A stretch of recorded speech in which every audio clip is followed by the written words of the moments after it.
scorching hot yet, but it's a beautiful day. Any day serving God is beautiful. Our lesson this morning is called God Hears Elijah's Prayer. I think that probably, Brother Chris, would you start us off with a prayer? Absolutely. Thank you, sir. Dear Lord, we love you. We appreciate you, Jesus. We thank you for this beautiful morning. Lord, most of all for an opportunity to gather in your house, to hear your word taught, to feel your presence, to worship and to magnify your name. Lord, we ask that you would please be with us. Speak through Brother Rich this morning, Lord. We ask you to open our hearts and our ears for hearing and receiving. And we'll give you the praise in Jesus' name. Amen. Amen. Our lesson text is 1 Kings 17, verse 17 through 23. And it came to pass after these things that the son of the woman, the mistress of the house, fell sick, and his sickness was so sore that there was no breath left in him. And she said unto Elijah, What have I to do with thee, O thou man of God? Art thou come unto me to call my sin into remembrance and to slay my son? And he said unto her, Give me thy son. And he took him out of her bosom and carried him up into a loft where he abode and laid him upon his own bed. And he cried unto the Lord and said, O Lord my God, hast thou also brought evil upon the widow with whom I sojourned by slaying her son? And he stretched himself upon the child 3 times and cried unto the Lord and said, O Lord my God, I pray thee, let this child's soul come into him again. And the Lord heard the voice of Elijah, and the soul of the child came into him again, and he revived. And Elijah took the child, brought him down out of the chamber of the house into the house, and delivered him unto his mother. And Elijah said, See, thy son liveth. Yeah. Brother Bauer, would you read the focus verse? And the woman said to Elijah, Now by this I know that thou art a man of God, and that the word of the Lord is in thy mouth, and is true. Praise God. This woman saw something in Elijah. Y'all can say it. I'm sorry. Before we get really started, I'm going to read the culture connection. Bayou Bartholomew. In July of 1989, Jerry Self and his brother-in-law were faced with the reality that in 3 hours, 500 acres of sweet potatoes would be underwater. 12 inches of rain had pushed the Bayou Bartholomew out of its banks, and it had reached the edge of Jerry's land. In desperation, he called his pastors, A.J. and Dwight Fulton, to come and pray for a miracle. Both pastors arrived quickly. The men sat on a log that had floated to the edge of the field out of the bayou, and they began to pray.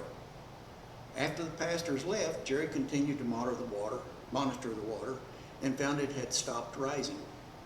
Believing the water had crested, Jerry checked the water levels north and south of him, only to learn the water was still rising. Jerry continually checked the gauges and spoke with others, again to receive the same report. The water was still rising. He went to his fields, wondering what he would find, but the water continually stayed back. For 30 days the water threatened, but it never rose higher than where the 4 men had sat and prayed. Just as God heard Elijah's prayer, he hears the prayers of those who he calls to watch over his people. I'm sure Brother Ledbetter can kind of relate to some of this. Maybe not flood waters, but other things. And it's just not real good when you think you're going to lose your whole life savings and your all the work you put in and the money you was going to make, because you owe that to the bank. That's true. You know, I'm not a farmer, but you worry about getting it in the ground. You worry about taking care of it. You worry about the harvest. And then you worry about what price you're going to get for it. I know we're not getting price for our cows that Walmart's getting for that meat. No, that's right. I was over there the other day, and I believe it's going on up. But, you know, signs of times, and we got to go with the time.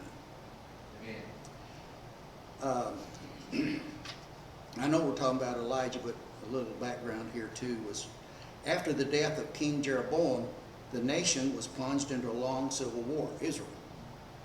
Jeroboam's son became king and was shortly overthrown by one of his trusted captains.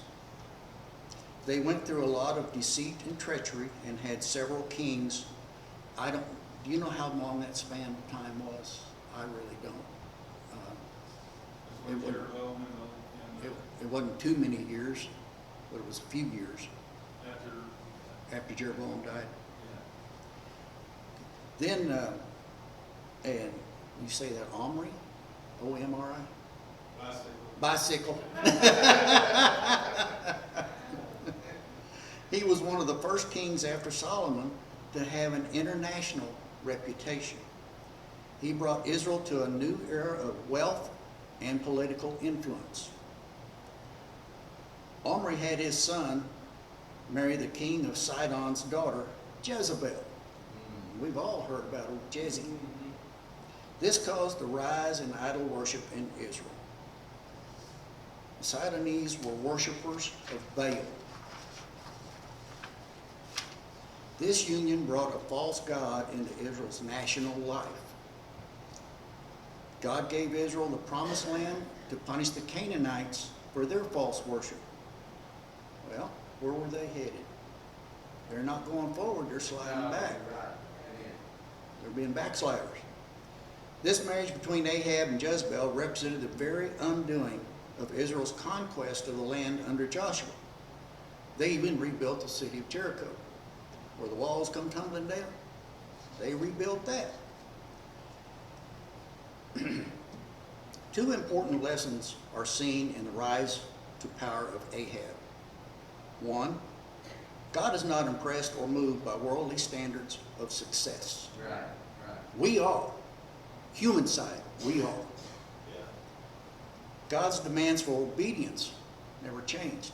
Right. Amen. We have to follow God's rules. Amen. If we don't, we're messing up. And Omri and Ahab were sinful because they were rooted in a lack of trust in God to provide those things in his own way and time. In God's way and time. Not our way and time. Not their way and time. I've said it before, if we do it in our time and our way, we're messing up. Yes, we are. I do it every time. Amen. I think, well, I'll do this. You know, we can't help God. If we'll listen to God, we can help him by putting ourselves in the right place and the right frame of mind. But we can't help God do what he's going to do in his time. Right. It's his decision. Amen. Amen. Elijah stepped into this religious and political arena. Now, he didn't just step in it. He got, from what I read, he got right in the middle of the major Baal people. I don't know exactly how to say that, but the Baal worshipers, he moved into where the heart was. And little is known about Elijah. No one is quite sure of the location of his hometown. Nothing is known about his father or even which tribe he belonged to, which was pretty unusual because they're tribal people. Right. And nobody knew where he was from. Perhaps his name, well, we do know this, his name Elijah means Yahweh is my God. Perhaps his name was his mission. He was a prophet raised up by God to combat the state-sanctioned rise of false worship.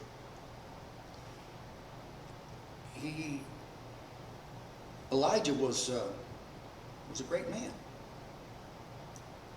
He kept his prayers simple. His prayer for this child was very short and simple. O Lord my God, I pray thee, let this child's soul come into him again.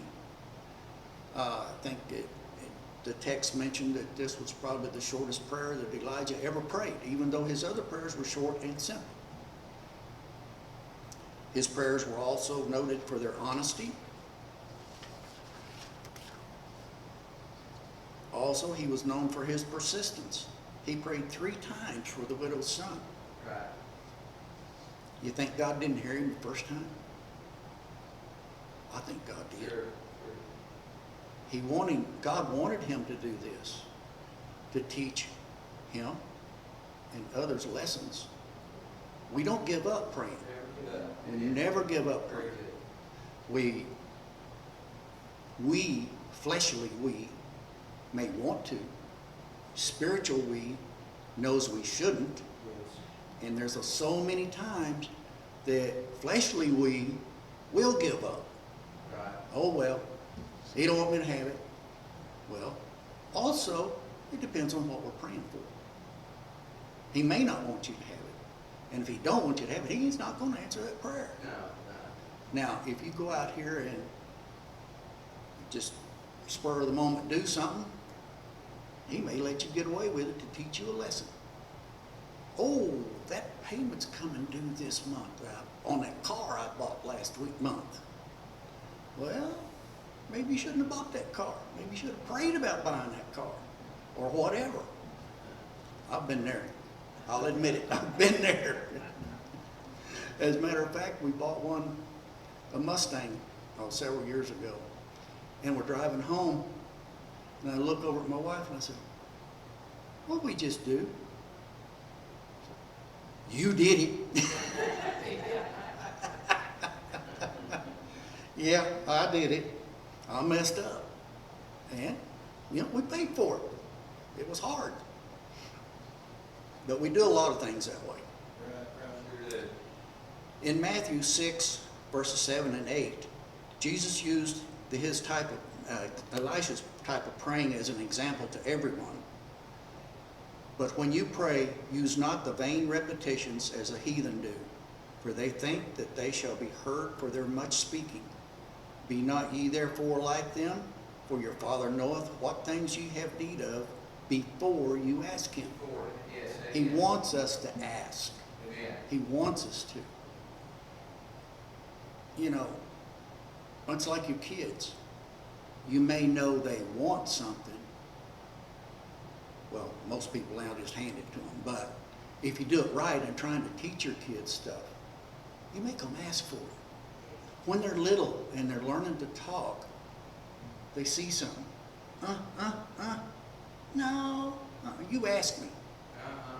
You ask me. That teaches them to ask for things, and it also helps their speech. Sure. But too many times, well, God knows what I need. God knows what I want. Well, God wants you to put into words what you want, what you need. Yeah, he knows. Elijah was an example of spiritual authority. His spiritual authority was demonstrated in miraculous signs and wonders, but it was clearly rooted in Elijah's prayers. Charles H. Kraft, an author, stated, "Spiritual authority is in direct proportion to spiritual intimacy." Well, how close to God are you? Spiritual intimacy. We've got to be on an intimate footing with God. We've got to stand and be there. Amen. The meaning of spiritual is of the spirit or soul, refined in thought or feeling. The meaning of authority, the power or right to give commands, take action, influence resulting from knowledge. Influence resulting from knowledge. As with all authority comes responsibility. We've got to take this on. We can't just sit here. Amen. We've got to take this on. God's not going to just give us. Like I just said, he knows what you need. He knows all this, but you've got to work for it. Amen. He expects us to do a work. Works aren't going to save you, but he expects us to do a work. Right. Amen. As with all authority comes responsibilities. A pastor has a spiritual obligation to uphold his congregation in intercessory prayer. sometimes I'm sure Brother Bauer, he goes, well, you know, that old rich guy, he needs a lot of help, Lord. But it is, and it's not only our pastor's responsibility because he is the pastor of a congregation, it's our responsibility too. If our church is going to grow and even maintain the people that we've got, we have to do intercessory prayer for everybody. I typed my prayer list out the other day. I just had it scribbled all over. It's long.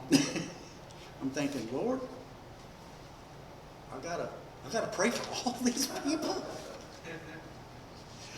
But we're supposed to. We're supposed to. I mean, not just in our church, but I pray for our districts. I pray for all of our sections and all this.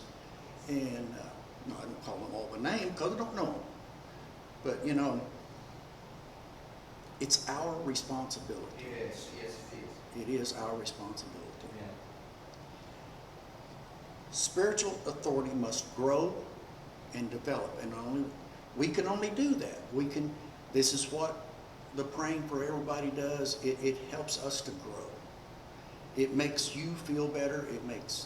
It may make the difference between somebody sitting on this pew and walking out that door. That's true. We never know. We never know. Elijah moves from passive to active readiness in the stories recorded in 1 Kings 17. We have to remember this widow was not a believer in God. She believed in Baal. She let Elijah stay in her house, but she believed in Baal. She had seen the action of Elijah and knew he was an honest man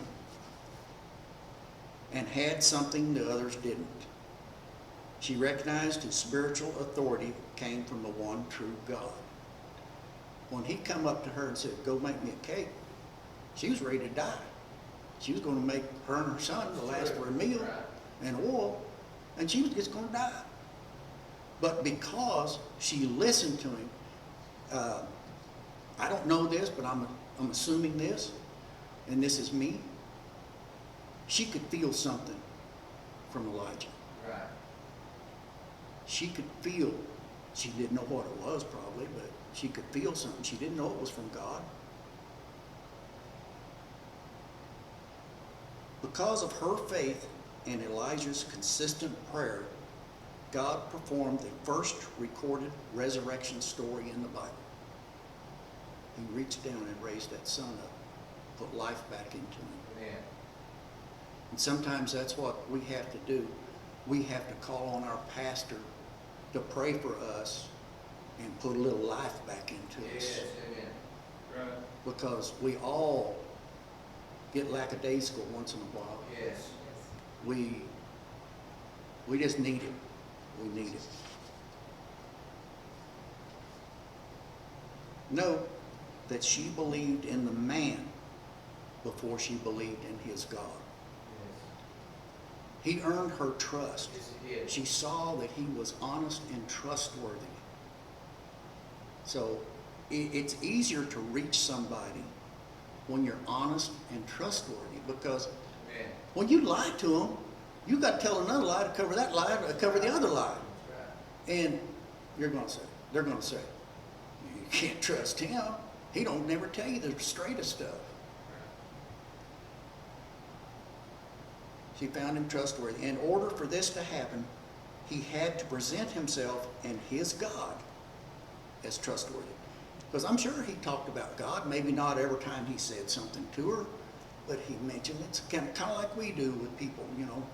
We talk, we don't want to push, but yet we work to get something in there. Something. And that puts something in them. Spiritual authority is rooted in a life of spiritual integrity. Living a life of spiritual integrity can only be rooted in an effort to consistently model our lives after Jesus. This is what I was talking about, the lying and you know, hey, I saw that guy drop that $50 bill, but I sure do need it. Pick it up and give it to him. Sure. Give it back. That builds something. That man may not know you, you may not know him, but he's thankful. And you know what? Who knows that it's not God testing you? God will test us. Yes. And you put that 50 in your pocket. Yeah, you may need it. Sooner or later, you're going to have to come up with 100 on something else. True. We do have to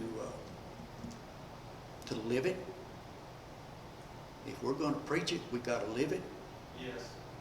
If we're going to, you know, we should thank God every day for our blessings, and it is a blessing to have our spiritual leaders, Brother Bauer, Brother Christian, Brother Autry, Brother Ledbetter. We should thank God every day for them. They are the foundation and the pillars of this church. And that's it, brother.